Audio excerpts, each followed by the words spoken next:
Now, the first 7 jurors have been seated in former President Donald Trump's criminal case here in New York City. 5 additional jurors and 6 alternates still need to be selected.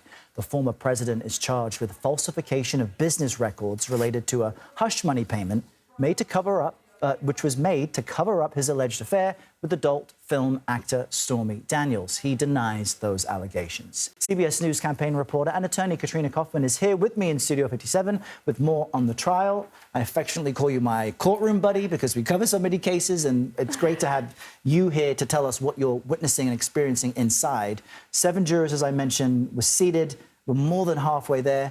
Talk to me about the process you're witnessing and if any of it is a surprise to you.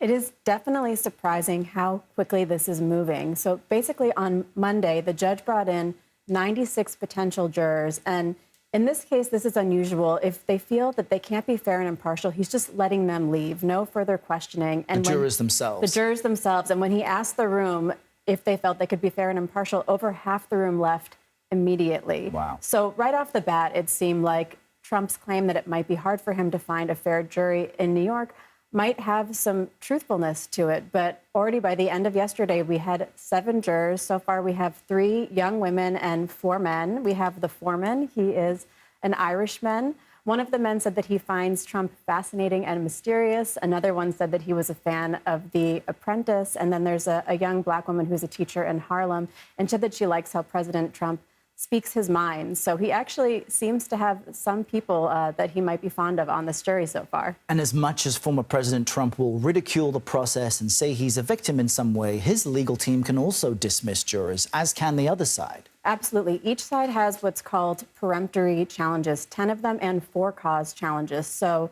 the peremptory ones are, they can really dismiss them for any reason as long as it's not discriminatory based on, race, gender, that sort of thing. For cause, they have to really prove it before the judge. And there were a few jurors where they brought them in because they had vetted their social posts. They get their identities, even though it's going to be an anonymous jury for the public. And they felt like some of the things they saw online didn't align with the questioning that they had heard in the courtroom earlier. And they presented those issues to the judge. A couple he agreed with, some he did not. And just to put that in context, that means former President Donald Trump was seated in the courtroom as memes and social media posts about him, some mocking him, were being read aloud. Yeah, and I'm glad you mentioned that, too, because during this, after one of the jurors or potential jurors left, the judge actually said to Todd Blanche, Trump's attorney, that he heard Trump speaking audibly about 12 feet away from the juror. And he said, "I'm not going to tolerate this in my courtroom. You have to talk to your client." And you'll remember the same exact thing happened during the E. Jean Carroll trial when he was in the courtroom. I want to quickly get this question into you before we go. The former president left court. He went to a bodega where a crime had taken place. Yes. And is using this as part of his campaign stump speech spot. How noteworthy is that?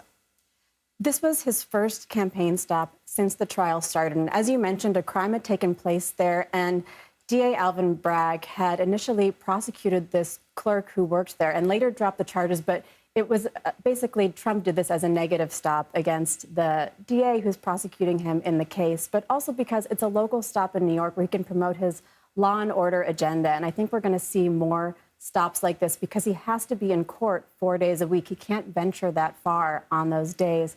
Wednesdays and the weekends, that's when he can really campaign. But also, we should remember that the court is the campaign now, too. There's a ton of media attention there. He's going to be utilizing that, talking outside of the courtroom, holding press conferences, and we'll see if that's a positive or a negative thing for him as this very salacious story comes out in this trial. It's remarkable to think that in a single day, the former president is in courtroom as mean tweets and memes are being read about him, and then he goes to this bodega where people are cheering his name and supporting him.